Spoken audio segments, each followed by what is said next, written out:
Hello, and thank you for joining us today on the 30 Vocals podcast. To our regular listeners, zero probably, welcome back.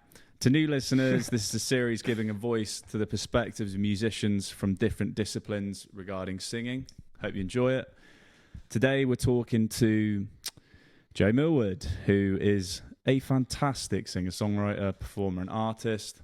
I've also had the pleasure of being his roommate for 2 years, though I'll admit that pleasure is pushing it a bit, to be honest. I'll leave that one there. There's a lot to unpack. So, how you doing, man? Yeah, I'm good.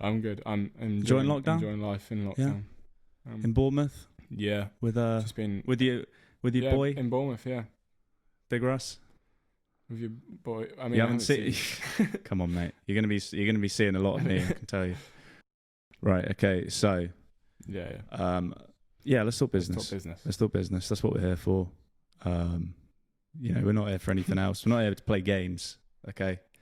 We're here. That's what no one's here to listen to. Talk about facts. All right. So. Yeah. I thought we could start by talking about the obvious elephant in the room, which is that as a songwriter, how do you use vocals as part of your process to get the best results? That is a rather large elephant. I don't know if I use that phrase in the correct context at all there, actually. I just thought it made me sound smart, but, Yeah, well. Elephant in the room. Oh, like my glasses. Yeah, you do look smart, actually. I wish the listeners could see you right now, because that would add a whole new level. Yeah, that would add a whole new level to this whole thing. So just back to business. Back to business, all right? All right, let's stay on track. What was the question? It's not Who Wants to Be a Millionaire, mate. Okay, so how do you use vocals as part of your songwriting process? Well, because I'm a singer-songwriter. By the way, how long have you been writing songs? Just so the audience knows. Oh, well, that's terrible. Right, I'll try and remember my answer. So I've been writing songs since I was about 15, I think. I wrote my first song called what was it called? I remember I used to have it in my head, so it was quite funny. It was a pretty rubbish song. Oh, that's annoying. I wish I remember that, but I remember finishing it on the toilet. I finished it.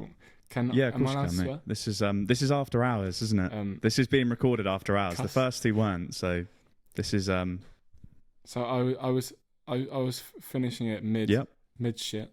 Nice. Or poo. And I was just like halfway through, and I was like, oh yeah, this is a solid. Well, I was in that area of like when you're in the toilet and you finished your business, but you're just chilling on your phone, kind of. Is that kind of? Do you want to drag this story out anymore, mate? Bloody hell! But yeah, that was my first song I wrote, and ever since then, I just kind of I saw this thing because I used to really love Ed Sheeran when I was. Sorry. Can I? Songs, you used to love Ed Sheeran. You said, yeah. I mean, I still love him. I don't listen to him as much as I used to. Like, honestly, it was all I listened to. But I used to be a massive fanboy, and I knew everything about him. And did you ever meet mainly him? Because of did you ever meet him?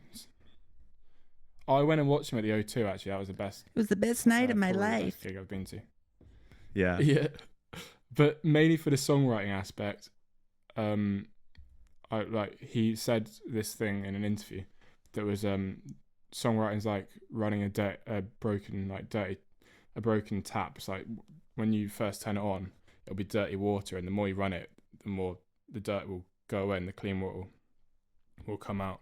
And it's just, I guess it kind of correlates in the fact that the more you write, like you're gonna always write shit songs, but the more you write those shit songs, the better songs you'll just churn out better ones. And I mean, I still write really bad ones, but then it's just helping my. It's a very elegant analogy right there, mate.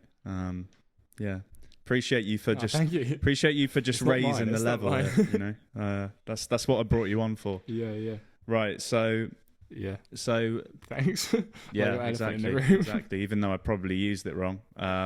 So with Yeah. songwriting, specifically, we're looking at the vocal, the element of songwriting which involves using vocals. So I know from experience living with you that one of the main ways that you start the process is you start with chords on the guitar or something like that, or just the riff on the guitar, and then you start, like, I hear you humming out the melodies. So you hum out the melodies before the lyrics, right? That's quite interesting. Yeah. So I kind of, what I do is, so I have like chords I think will be good as like a base for the song, and then my first like go-to thing, because I sing the song, so I most of the time I write songs in my range. I mean, I have kind of stitched myself up in the past where I've written songs and they've been like, I can't actually sing them myself. So like, that's quite interesting though, because that's quite interesting because, just to expand on that point, have you in the past have you written songs with a specific like vocal style or vocalist in mind, in terms of? Yeah, I mean, I don't know about other people, because I know a lot of songwriters, like really good songwriters I've met at uni, and they write just out of, they're like very deep songwriters, and they write out of personal experience, and lyrically their sound they're like really good, and I've spoken to them and they write less on inspiration and influence from other artists and more on just like instinct, what they want. Cause so like it's something that I'm trying to figure out, because I'm trying to figure out as an artist my niche kind of sound, and they probably are more further along that line because they know that thing, whereas I write in the last like a year ago I was writing pretty much purely off inspiration. Like I listened to, for example, like James Bay, you know that album he did, what's it called, Electric Light, where it's kind of based on like American. Yeah, it's a bit like harder. Work. It's a bit harder than the first one, isn't it? Yeah. So I was listening to that and I was like, I really want to write a song like that. So I wrote it and I couldn't sing it, but I was just like, yeah. Well, the thing is, you're still getting out your comfort zone, aren't you? Which is like, I guess that's a big a big boon when it comes to like being an artist. Yeah, because it progresses. Because I'm starting to write now. Like I kind of found my. And what would you say that is? What would you say that style is? I mean, I'm almost finding new artists to get inspiration from, but the artists I take main inspiration from are like Thomas, Bruno Major, John Mayer. There's some damn good choices, bro. So yeah, so like I try and explore like falsetto range. Very nice stuff that as much as possible. A man after my own heart. A man after my own heart. Yeah. Well, you're the king of. You're making me blush, mate. Yeah, I mean, have you found that? So talking about the notion that you were writing songs that perhaps you couldn't sing as well as you'd liked. With the more specifically, like what were those technical difficulties? Would you say, just more specifically? Well, most of it was just notes that were completely unobtainable in your chest voice. Chest voice. Yeah, because I was singing them. The song they wouldn't work in head voice. Yeah, what they were around your bridge is what you mean. Rubbish. Yeah, that's always a tricky. Yeah. Or they're pretty much at my bridge actually. But I mean I've had a handful of vocal lessons in my life, and my teacher was really good, but I never really learned to. I didn't have enough time with her really to learn how to like maneuver myself around. Yeah, when I mate. get to It's my bridge like area. I it's don't really like know how to you do know, that. being a vocalist is like being an athlete, isn't it? You need to be It really is, yeah. pushing yourself all the time, and you need to be practicing all the time, and just getting those marginal gains everywhere, and Yeah. it doesn't come overnight. And the bridge, or For sure, yeah. to the technical heads, the passaggio.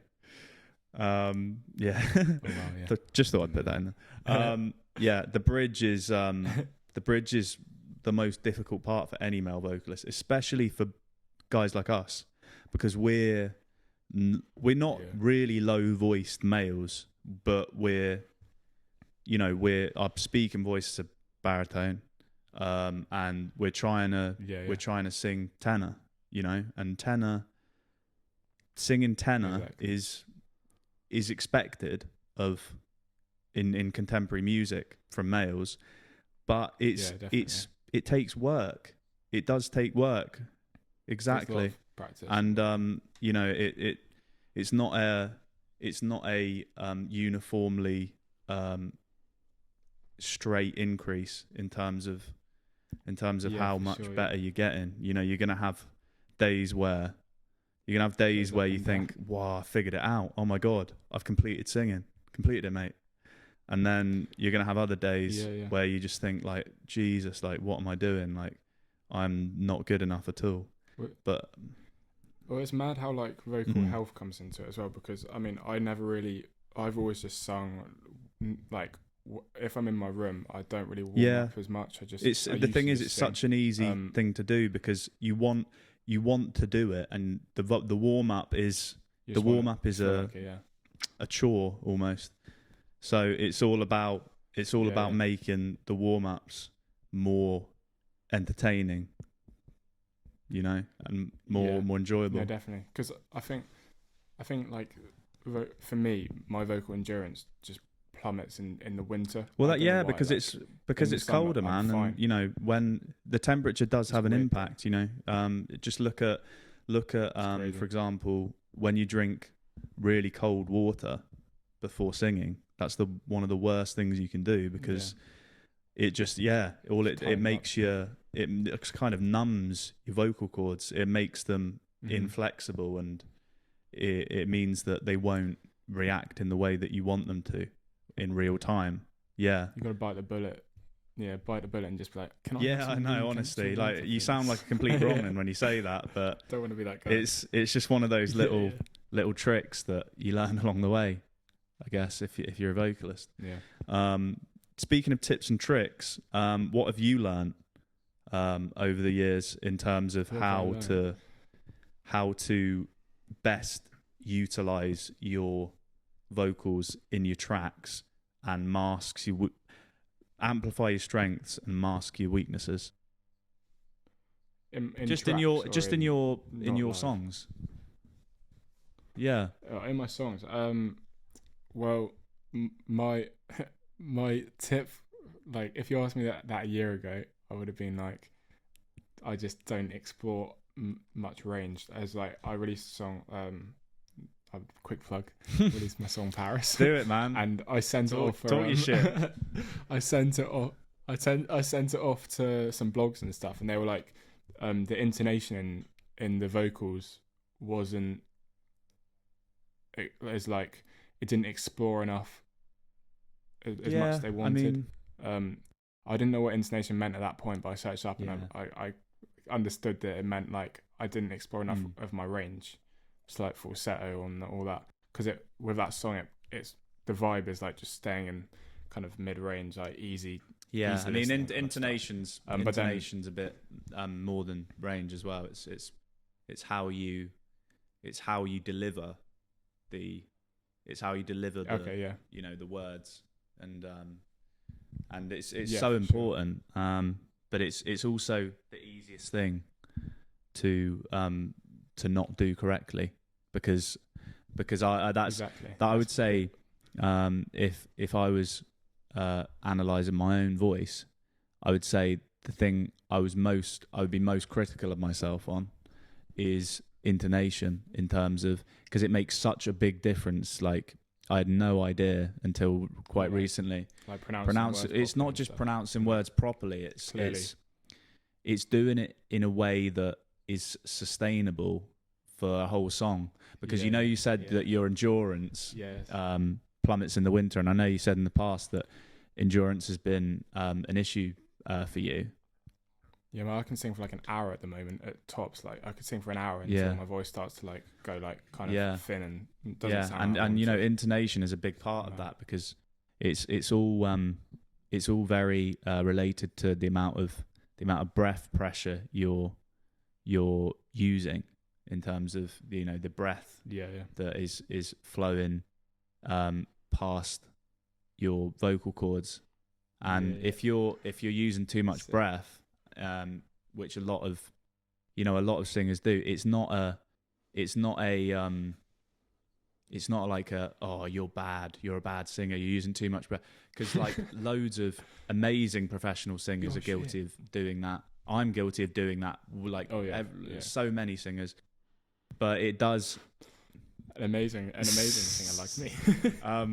But yeah, no, it really it dries out the vocal cords, and it means that with every passing minute you're less and less capable, and that's a really horrible feeling to have when you're performing live, because you feel like you're fighting against you're fighting a losing battle, and if you lose confidence and it's a vicious cycle. It's a vicious cycle because once you lose confidence in that, the main thing that's being exposed to the audience whilst you're on stage, then you're losing confidence elsewhere as well. You're losing confidence in your presence, your stagecraft, your interaction with the other musicians on stage. Well, it's like what every singing teacher says. It's like I don't know how much percent, but like, for example, 50% of singing is psychological. There's no It makes sense because it really is. I guess there's no way to ever measure that. It's just the thing is like intangibles, isn't it? Do you know what I mean? Things that can't be measured, but are just like things you can't really explain, but they make such a big difference.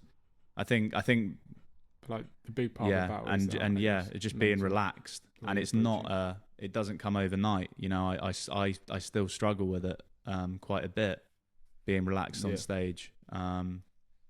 It's not.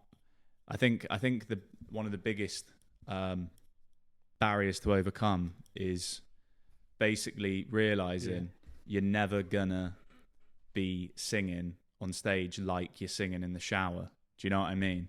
It's never just. I know, man, because like the acoustics, you're just on your own, and you're by nice yourself, and warm. No, it's never going to be like that. It's a totally different experience, don't you think? Yes, man. Yeah. No, for sure. I mean, I wish every gig and studio had like steam coming out and by yourself. Yeah, that'd be class. Reverb. That'd be class. We should actually look into doing something like that. I'm pretty sure there'd be. I think there'd be a big appetite for that. I mean, I might be wrong, but gotta give it a shot, right? Yeah. Right. So we've talked a bit about your process, but another aspect I wanted to touch on was the notion of collaborating with other artists and assuming a different role in their process. Because I know that, for example, you've collaborated with Nick Sands on Lacerate recently, which is cracking tune, obviously. But you didn't assume as big a role in the songwriting process as you did, say, in your own tracks like Paris and Alcohol. Out now on streaming platforms, by the way. Well, I guess the difference is in the writing process of Lacerate, I had absolutely no input. Yeah. So how did that? How did that feel? Like and how did you react to it? No, it was like it was probably like the first collaboration I did, and I mean, it was really cool. It was just I mean, like you know, when we lived at Escape, Nick literally lived below us, didn't he? So I went. Couldn't miss one him. night it just went down. Couldn't miss him. He messaged me. Yeah. He was like, ACM put my song "Why," which I literally did at the beginning of ACM, or the second time I think in February. They put that on their playlist, and Nick was like, he used to go through the playlist to find people to sing. And we kind of knew each other not particularly well. Like it was when everyone was still going. You just knew him as that really fucking tall guy, right? Like me. Yeah. I mean, we didn't really get to know him that well until later, didn't we? Yeah, definitely. Yeah, but he was just like, oh mate, he messaged me on Facebook. He's like, oh mate, I heard your song. I've got a tune that, like, if you take a look at it, I think you'd suit. And I literally, like, I went down. He'd written it all already, which is like, I mean, I love having input in writing. But it was really nice to just be like, right, we don't have to do anything. Yeah, it was like a relief. Already. And I liked it, so I didn't have any issues with it. I liked what he'd done. So, and it was like nothing I'd done before. So, but I also like that music. So, it was really cool, and we just spent about like a few hours in his room, recorded it. That's great. And I was actually able to try vocal stuff out there because, like, with the harmonies, I had to use my mixed voice for the first time. I don't know what the actual mixed voices are very acceptable technical term. Don't you worry about that, Sonny. Well, I don't know all these technical terms. That's what I'm here for, man. But just but yeah, I had to use it for the first time, and I was like, oh shit. I was like, oh well, I'll try it, but I don't know if I can sing that. But then, like, coming back to the psychological thing, I just like closed my eyes and just got into the zone. And we'd been having fun with it before. You got into the zone and out of your comfort zone. Yeah, that's great. That's brilliant. I got exactly the not comfort zone. Yeah. That's a great turn of phrase right there. I was kind of. I'd be proud of that one. I was kind of proud of myself by that. Yeah. The not comfort zone. I think you should trademark that, actually. I think you should register a trademark for that ASAP. Kind of a dead song. So with the, like you said, it gave you a sense of freedom, right? Yeah, it gave me just like kind of don't have to worry about anything. Because I mean, I've done other collaborations where we've sat and written a song, and you spend about a few hours on it. It can get a bit tedious, can't it? It's really, it can be tedious. Yeah. It's fun. I mean, it's different experiences with different people. Like, for example, like when me and you tried to write, we'd have like 3 writing sessions where we'd be like, oh, like we wrote a song, we were like, oh, it's good, but it's not like exactly what we want. And then we did another one where we came up with that cool hook, and then we were like, we never really finished it, but it should just get back to came a that lot at some easier. point. And that's that. Yeah, we should actually. I was listening to it the other day, but I've lost my train of thought. Now. But I think what I was saying is that you'll write with someone, and it will take so long to get to the recording process and actually like figure stuff out vocally, and you so you're neglecting that part of it a bit, I guess. And then but with Nick, like it was pretty much done already, so I didn't really need to worry. So you were just immediately comfortable, and not being able to. You could just focus 100% on this element that in the past you'd been, I guess, slightly not anxious about, but just a bit like what's the word? Just a bit, I don't know, not as confident as you could be.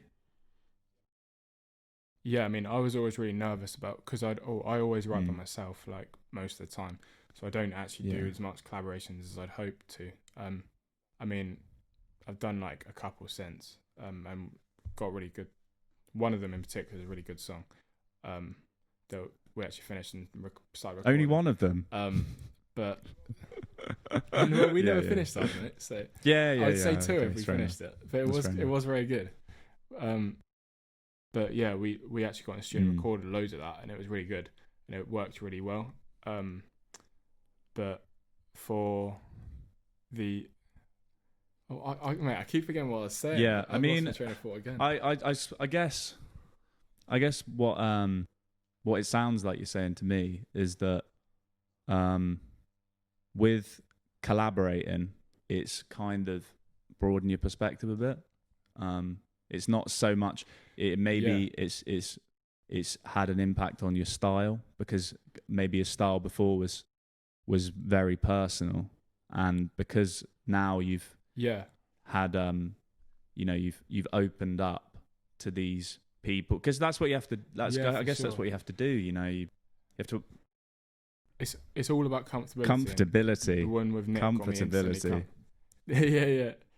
The one with Nick got me instantly comfortable with collaborating with other people. Maximum comfortability, right there. And then I went, you're on fire. Is comfortability You're on fire tonight. It is a word, isn't it? You're on fire. It is a word. I don't actually know. Let's just pretend it is. A word. Let's just act like it is. It's all about how comfortable you exactly. actually are. That's like, and if you're comfortable with someone, you'll write with them easy. If you just met them and you're a bit like, it'll take maybe like an hour to get into mate, chat that literally before, that brought me back. Break the ice. Probably like the worst thing that's ever happened at ACM. Or the worst thing that's ever happened to me. Tell it. So basically it was the first lecture of chart reading, and obviously I didn't fucking know how to read music. Like it's ACM, man. And basically I think it was Sandy that was doing the lectures, and it's not like this is your diss or anything. Exactly. And it's ACM, mate. It's ACM. And ACM's great, by the way. Just wanted to make that very clear in case anyone at ACM's listening. ACM's fantastic. ACM is a wonderful institution. Yeah. But yeah, no, what we had to do is as the vocalist, there was about 3 vocalists in the chart reading class, and we had to.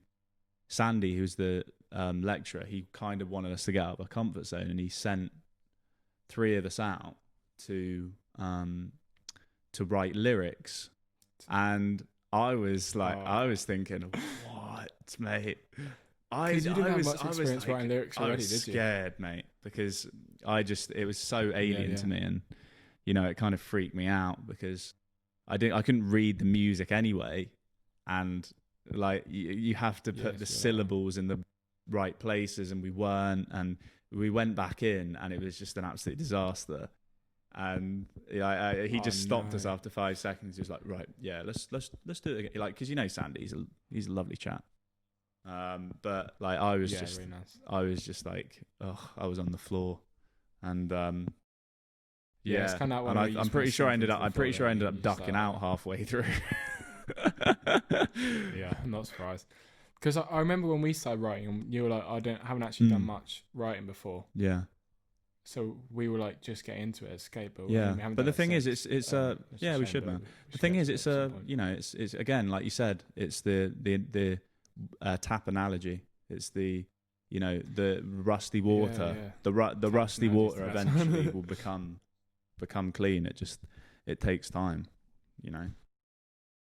It's also, you just got to it's application as well. It's like, and just just having the vision that you're like, I will be where I want to be in the next 2 years, but I'll, like, as deep as it sounds, I'll sacrifice these 2 years to get to that and like feel like shit.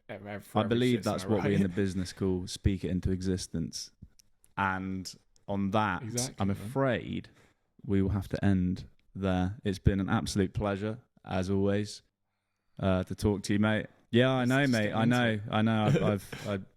I robbed you of your flow. It's annoying, but unfortunately, it's called the 30-minute vocals podcast for a reason, and no compromises. Yeah. I guess. But it's been great. You've been a wonderful guest, as always. Great fun. Better guest than you were a housemate. Pretty sure that's a very uncontroversial statement. By the way, just in case anyone's thinking you're being a bit harsh, you didn't live with this guy, okay? You didn't live with him. Yeah, you didn't. Mate, I you did didn't live nothing with wrong. this guy when he was coming into my room at night playing classical music on full volume while I was trying to sleep. So much that I had to lock my door. All right, and that ain't even the half of it. That is not even the half of it. Okay. So yeah. But he's other than that, he's a top geezer. He's a top geezer. And also posting the old stuff above your door. Yeah, we'll get into that on another podcast. If you want to have another podcast just for stuff that shit that you pulled on me when we were living together, I'm more than happy to do that. All right, you can host that. You can host that one actually if you want. Yeah. I'll host you can do that. That'd be great. And there's no 30-minute limit on that, so we can talk about everything. Everything.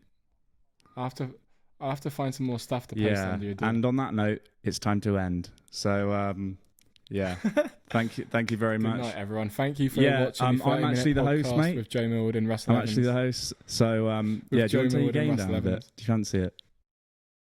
Yeah, maybe just a bit. It's been great. It's been great as always. I've had fantastic guests and fantastic host Let's as well. Let's just speak over each other. Better host, actually. A better host. Fantastic host. Good night. God bless all the best. I didn't even get that right. Right. Yeah, that's it. Bye-bye.